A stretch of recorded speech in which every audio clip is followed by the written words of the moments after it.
Comment est-ce qu'on dit « je vais au supermarché » ? I go to the supermarket ou I'm going to the supermarket? Comment savoir celui que je dois utiliser?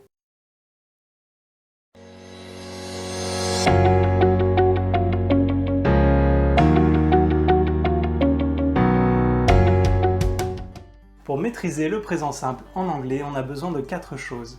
Premièrement, savoir quand l'utiliser. Deuxièmement, savoir le conjuguer. Troisièmement, en connaître les exceptions. Et finalement, s'entraîner. L'utilisation du présent simple en anglais diffère du français. Par exemple, lorsque l'on dit « je marche dans la rue, j'entends les oiseaux chanter », on ne pourra pas utiliser le présent simple anglais pour l'exprimer. Ce sont des actions en cours. J'entends, je marche. On utilisera alors le présent en be plus ing. Alors, quand est-ce qu'on utilise le présent simple en anglais? On l'utilise principalement pour parler d'habitude, de choses que l'on fait régulièrement. Si je dis « I take the bus to work », alors l'anglais comprendra que je prends le bus pour aller au travail tous les jours. On utilise également le présent simple pour parler de vérité générale, reconnue de tous. « The earth moves around the sun.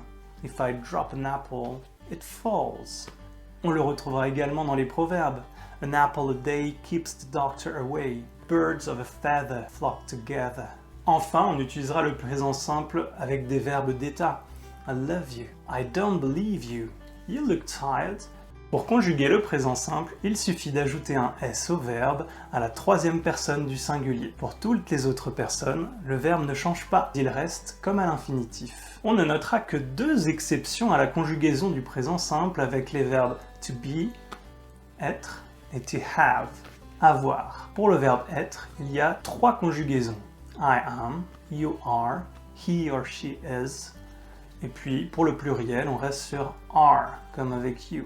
We are, you are, they are. Pour le verbe avoir, c'est encore plus facile. On aura la conjugaison have à toutes les personnes, sauf à la troisième, où au lieu de dire haves, on ajoute un S.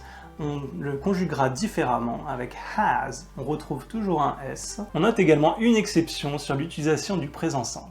Bien qu'il soit généralement utilisé pour parler de choses figées, telles que les habitudes, les vérités générales ou un état, on peut aussi l'utiliser dans certains contextes pour faire un commentaire. C'est notamment le cas pour des articles de presse et des commentaires sportifs. La raison pour cette utilisation spéciale est le gain de place et de temps. Pour écrire un titre de presse, il faut être concis, avec un minimum de caractères.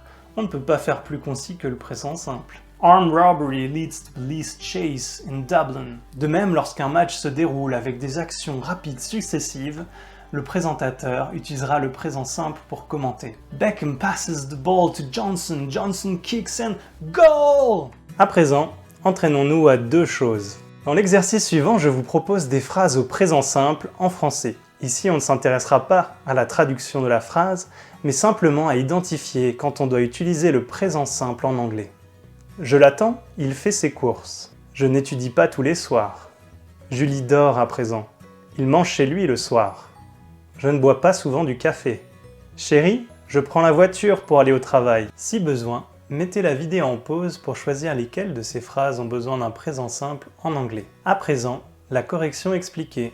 Je l'attends, il fait ses courses. On utilisera le présent en be plus verbe en ing car c'est une action qui se déroule.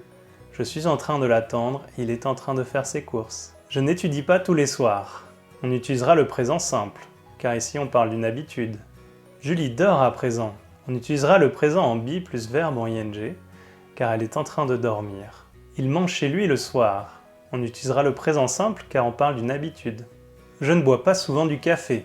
On parle aussi d'une habitude, on utilisera le présent simple. Chérie, je prends la voiture pour aller travailler. Ici, c'est une action spontanée, on ne parle pas d'une habitude, on utilisera le présent en be plus verbe en ing. Pour l'exercice suivant, je vous propose de vous entraîner à la conjugaison du présent simple, en n'oubliant pas les conjugaisons du verbe être et avoir. Conjuguez le verbe au présent simple dans les phrases suivantes. Speak, play, to the children, play. The teacher, football. Like, he, ice cream, be, Sarah and Sam, friends, learn, He. When he listens. Have. She. Dance classes every Monday. Watch. The children. Too much television. Si besoin, mettez la vidéo en pause pour compléter la conjugaison de ces verbes. À présent, la correction expliquée. They speak to the children. They est un pronom pluriel, le verbe ne change pas. The teacher plays football. The teacher est bien la troisième personne du singulier. On peut le remplacer par il ou elle. On ajoute un S au verbe. He likes ice cream. He est bien la troisième personne du singulier. On ajoute un S au verbe. Sarah and Sam are friends. Ici, il s'agissait de se rappeler de la conjugaison du verbe être. He learns better when he listens. Le sujet est à la troisième personne du singulier, on ajoute un S au verbe aussi. She has dance classes every Monday. Il fallait se rappeler qu'avec le verbe avoir, have se conjugue has à la troisième personne du singulier. The children watch too much television.